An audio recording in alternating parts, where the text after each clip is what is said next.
Hi, hi. After a brief break. Oh, it's showing the wrong URL. There we go. After a brief break where we got caught up, we have a new chapter of Bakemonogatari already, which is so exciting. You know, now that we get to read them as soon as they come out.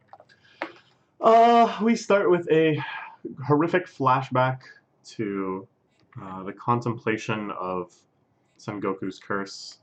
This kind of old woodblock style framing and real sort of post-sanity expression, and Araragi coming to terms with the fact that this aberration could just straight up kill her.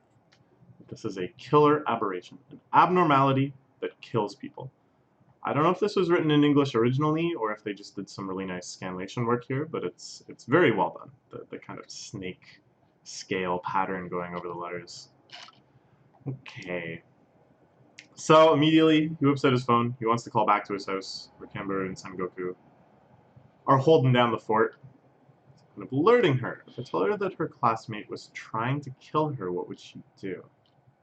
No need to call. My business ends right about here. So what is the solution? What is the actual way forward if she's been hit by this? Oh, excuse me. Oh, a killer curse. What can be done about it? You can actually exercise it. With that. With the cross? Is that the real reason he gave Araragi his iconic upside down cross necklace? Not just as sort of a cat's cradle-esque illustration of the stranglehold the rope cutting snake has on Son Goku, but as an actual tool to be used in the exorcism. See the ball of paper inside the fretwork, right? Don't take that out. No point to the cross, it's just an accessory. Okay, so it's nothing to do with Christianity, it's nothing to do with actual religious practices here or anything. I don't see the balled up paper that he's talking about, but whatever. Something is a scabbard of a sword. Paper's just a strong talisman. It's kind of like a naked sword, so it's dangerous. Okay. I don't want you. No, Araragi, you have to learn to swim on your own.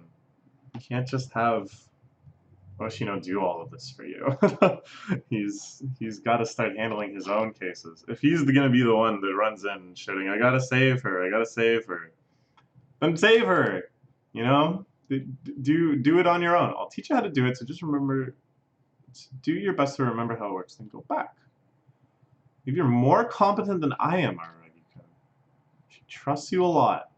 No way, no possible way for you to get naked in a guy's room. Yeah, that's a good point. Boshino kind of figuring this out. We have back-to-back naval nudity of two completely different characters. Two characters that I don't think actually ever meet each other, but whatever. Grudge after another! Oh, Oshino. Sometimes he's just... I don't know, sometimes he's like such a transcendental person, you know, that he's above so many things and he lives like this hermit. It's very ascetic lifestyle, I think is the word I want to say. But at other times, you know, he's completely honest. This is kind of shady. It's really important. There's something always weird around your neck. The new way to exercise it so simply, you usually try to make it look more showy by saying contradicting things. A lot less of the usual wagon of references and trivia corners now. Hey, yeah, that's true. Normally we'd have like a whole chapter just going over etymology, puns, history of yokai usage, all of this sort of stuff. Here it was like, you know, maybe half a chapter. Interesting. Araragi calling out. The formula's changing too much. This is foreboding to me. This can't really be enough. Shouldn't we have to go through all the motions? Are you easing up because my debt to you is gone now? Are you involved in this? The longer the trivia corner, the more complaints I get from you. Isn't it better this way, Araragi-kun? Yeah, he always complained about the trivia corner. You know, he didn't see the point in it. That was just for us nerds. That was for the readers who really get worked up about etymological history of words describing supernatural occurrences. You're the wrongdoers here. Am I right? Hmm. He grabs his side. Why is he grabbing his side like this? What does this mean? Ever since I started, whether it was Senjugo Hara, Haneko, or Kanbaru, I was the one butting into the business of the abnormality. Yes, that is true. And even with your own case, even with Shinobu, in a certain sense, you were butting into her business. Yes, she asked for your help. She cried out to you. But you could have ignored it. You could have just gone home. You're complicit with the abnormality. A lot of people suffered because of all of that. Am I right? Take responsibility for your actions. Yeah, I mean, well, I don't know. To what extent could he possibly be responsible for Senjo Gahara? Hanekawa and Kanbaru, yeah, that's kind of on him. But I guess because he got involved in Senjo Gahara's case, that led to the Kanbaru incident and stuff. Anyways, this case is different. Nanako is actually a victim of one-sided malice. You have killed 14 snakes after forcing herself into the mountains. It's a self-defense mechanism. Not like she actually wanted to kill them. Yeah. Just driven into a corner. You really have to rescue these kind of people, right? Yeah, I think he's got a point. This person, more than anyone else, maybe deserves to be rescued. Maybe deserves to have their business butted into. Might be who I am, I'm not insane enough to simply desire unfortunate victims to take responsibility for their own actions. And this is where Oshino is now drawing a pretty clear ideological line. That some of these characters he considers victims, and other ones he considers complicit in their own circumstances. And Sengoku, he's decided this person is just a victim. Sorry, Oshino. All the times I thought you were just being mean to me, it's my fault. Spare change for the work you did. Yeah. Missy here doesn't have to do with that. Okay.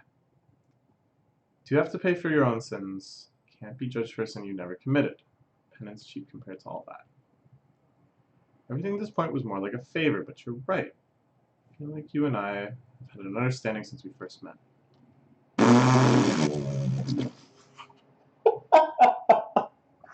Okay, so hold on. Is this really okay? Are we really just okay with this being the way that the series principally operates? This sort of irreverence, this sort of wildly swinging emotional territory, this sort of slapping in the face of anyone taking it seriously for too long. Like, okay, so we had kind of a throwaway joke that Araragi asked, about Oshino's tastes. And then they kind of reframe it from a more philosophical perspective, and they're comparing Sengoku's case to that of the various high school girls in his life. And it's like, oh yeah, I can see why they consider this different. Because, she's totally innocent of everything. She was just attacked one-sidedly by her classmate, blah, blah, blah. But in the end, he realizes that there's a deeper understanding between the two. That all of this is just kind of like a justification from more accepted principles of what they've both silently, deep down decided has to be done anyways. Which is based entirely on this paraphilia. Well, alright. Okay. There's just one thing I don't get. The Jagiri Nawa is a very high-level technique. The person who cursed Sengoku is a mere classmate, and she's an amateur. Even if it happened because Shinobu and I existed, it probably would have worked without any hitches. Curses making cast so easily, then wouldn't they be flying all over the place, causing chaos everywhere? Ah, yes. There is one missing ingredient. And I love the way that this is kind of brought in. That he thinks he's, like, trying to work out how this could be the case. There's this one kind of missing element that he can't work out. And that, in investigating that, just kind of just like a mere side point to this arc. We, of course, encounter one of the more major antagonists of the entire series. Someone who has woven their way through many other arcs. Oh, I'm so excited to see him in the manga. Good question, Araragi-kun. It's the wall of irresponsibility. Every person out there works the same way you and I do, right? We both like to step into far places. That. Sense of distance of both accepts and refuses. Just personal space, kind of like a fence. Rope cordon separating this side and that side. So it's like there's a barrier. Well, okay, well I thought it was because of, you know, someone selling curses among the middle schoolers. That's what I was alluding to. Which I assume, again, I assume most people watching these videos know what I'm talking about. Daishu Kaiki. But I guess there's more factors at play than this too. This is a really cool shot. The ropes kind of interweaving around. Looking like that old Microsoft. Jeez, I get all mixed up in my head. I was like, Microsoft, and then I was going to say Minesweeper, because for some reason I got like Minesweeper and Screensaver mixed up. But then instead of saying Microsoft, I just said Mine. The Microsoft Screensaver with the 3D pipes. That's what this reminds me of. It's a really cool perspective shot. And these like crash test dummy type human analogs. It's the catch. Every single person has a different sense of distance. And the intensity also varies. Common thing between everyone, though, is they're protecting something. Am I right? Something. Whether it's you, your family, your finances, your secrets, your friends, there's a bunch of them. It's that person's ability to act. You can call it the area their hands can reach. It's the area of responsibility you can handle. Okay. This is interesting to me, because I've thought a lot about kind of the various tiers of the ego, the various circles in which you draw around yourself, your kind of like innermost personality, things that you do kind of as an element of facade or performance that you want people to associate with you but aren't necessarily you. Then things that are just sort of related to you, things tangential to you, things unrelated but known to you, things unknown to you, but you know their existence is unknown, and then the things that you don't even think to know that you don't know. You know, concentric circles, each expanding drastically in size. You could probably delineate it a little more too, but yeah, these sorts of areas I think are quite interesting. Okay, so what is this area of responsibility? That one seems like a good line to draw. That one I would say is kind of a subset of the things that are related to you, but of course a superset of kind of you as an identity, kind of responsible for your identity. In the end, if someone goes outside of that, they can't do a thing. No way that person can take responsibility for what happens. Okay. So this is kind of what he's saying about the curse. Even though it was just another middle schooler, even though it was a total amateur in the ways of the supernatural, she was still able to do a legitimate curse because she went outside the boundaries of her responsibility, I guess. The wall of irresponsibility. I kind of get it and all, but what does that have to do with the abnormality right now? The exact same thing. Even if you try to reach your hands outside of the wall, you can't do a thing about places you can't reach. Okay. So remember this, Araragi-kun. Love and curses are the same thing, okay? What does this all mean? I don't fully understand yet what this is all building to, kind of from this ideological basis. But I know that if I start investing myself too much in the actual meaning of what they're saying, I'm just gonna get tricked again. It's just gonna be another slap in the face.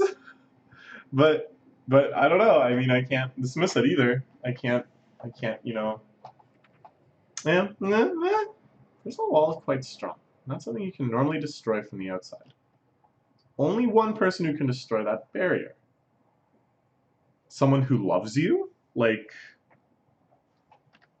that you suddenly you have like a kind of a zone of responsibility, but then by loving someone or being loved, you're opening yourself up to feeling some sense of responsibility, feeling some sense of identification with the other, like with interesting. Missy herself. Okay. Yeah.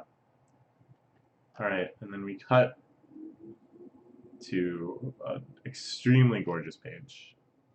I'm not saying that pervertedly. Her hair is like darker now.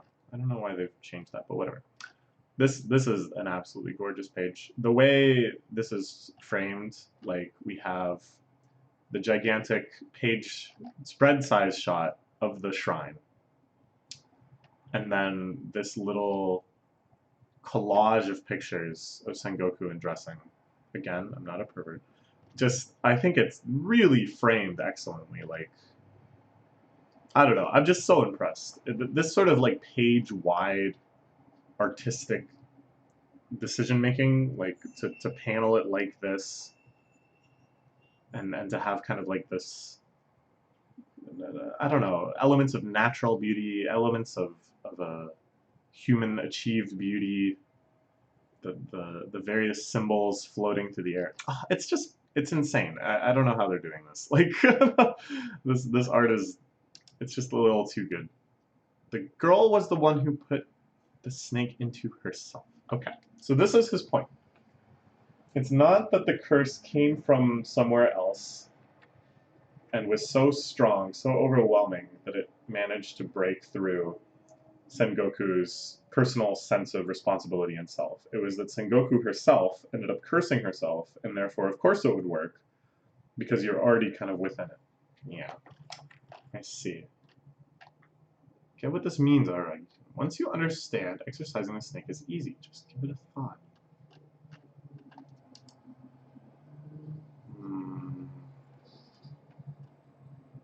But look, you're right about that. I'm sure you'll find. The reality is a cool place. Okay. Why are you gonna succeed as well?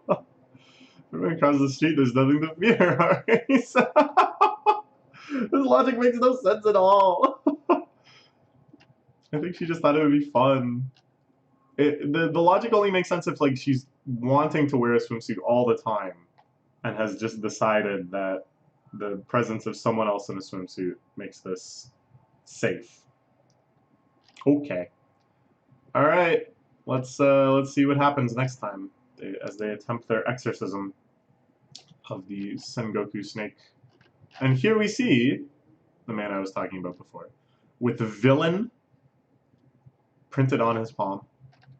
It is, of course, the best girl, Daishu Kaiki. I can't wait for him to show up. The fact that he's seen here, you know, that gives me hope. I'm still kind of paranoid that they're just going to adapt Bakemonogatari and then stop. Because it's just too good to be believed that we're just going to continually get this manga all the way through all of these other arcs that I love even more. Like, I love Bakemonogatari, don't get me wrong, but like some of the arcs in second series are just like, way better IMO. So we'll see what happens. I don't even want to get my expectations up, you know, but eventually we could be reading some pretty fantastic stories. Okay, let's